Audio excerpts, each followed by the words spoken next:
Where authorities say there's been a shooting at Brown University. Let's get you to a live picture of the scene where you can see heavy police presence here. All right, so we're walking through because there's different cameras that are moving of the active scene, but you can see the police lights there in the distance. We saw some other shots where there's heavy police presence on the ground. Here's what we know. An active shooter was reported near an engineering building on campus. That was around 4 this afternoon. Police say multiple people have been shot, but we don't have an exact number just yet. We're sure at some point there will be a news conference and we'll be able to get you more information when it comes to that.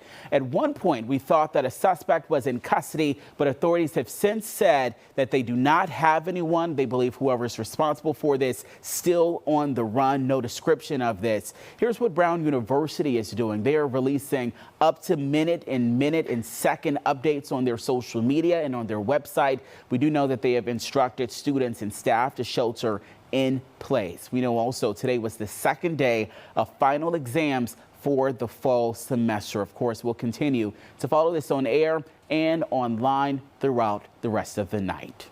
Well, back here at home, a woman and child were shot and killed in DeKalb County. This happened Friday. Police say the crime happened inside a home on Chatfield Drive. Annie Mapp joins us now. And Annie, walk us through, because at one point we thought the woman might have been involved in this, but now we're learning that the male who survived might be the suspect. Eric, when we first brought you this breaking news yesterday, DeKalb County Police was reporting it as a murder-suicide, but now they are calling it a double murder and say 41-year-old Roland Suku faces 2 counts of malice murder for their deaths. Cops say he also was shot and is now hospitalized with serious injuries.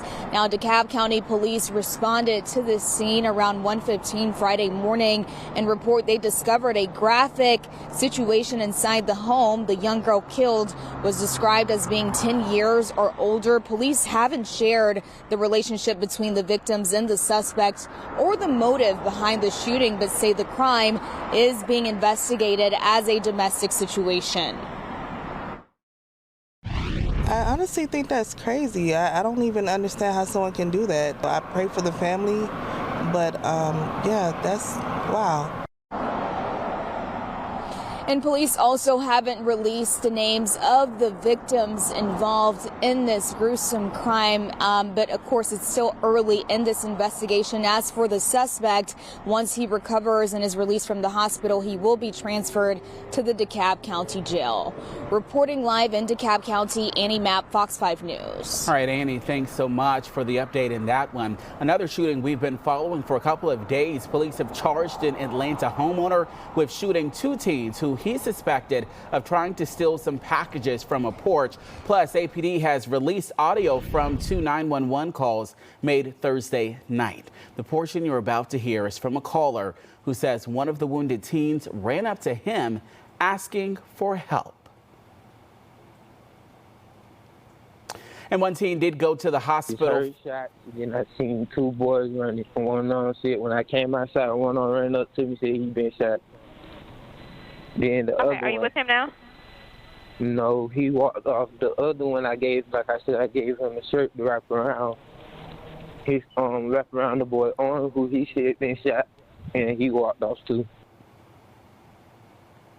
All right, one teen underwent emergency surgery after being shot in the torso. The other teen was shot in the foot. Both are expected to survive.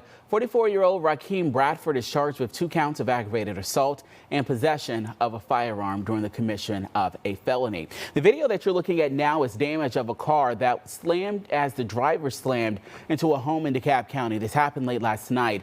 It was a scene on Parkwood Trace. As you can see, the vehicle ended up crumpled against the rear of the house, causing part of that back wall to collapse. We're working to learn just what caused the crash and if anyone was hurt.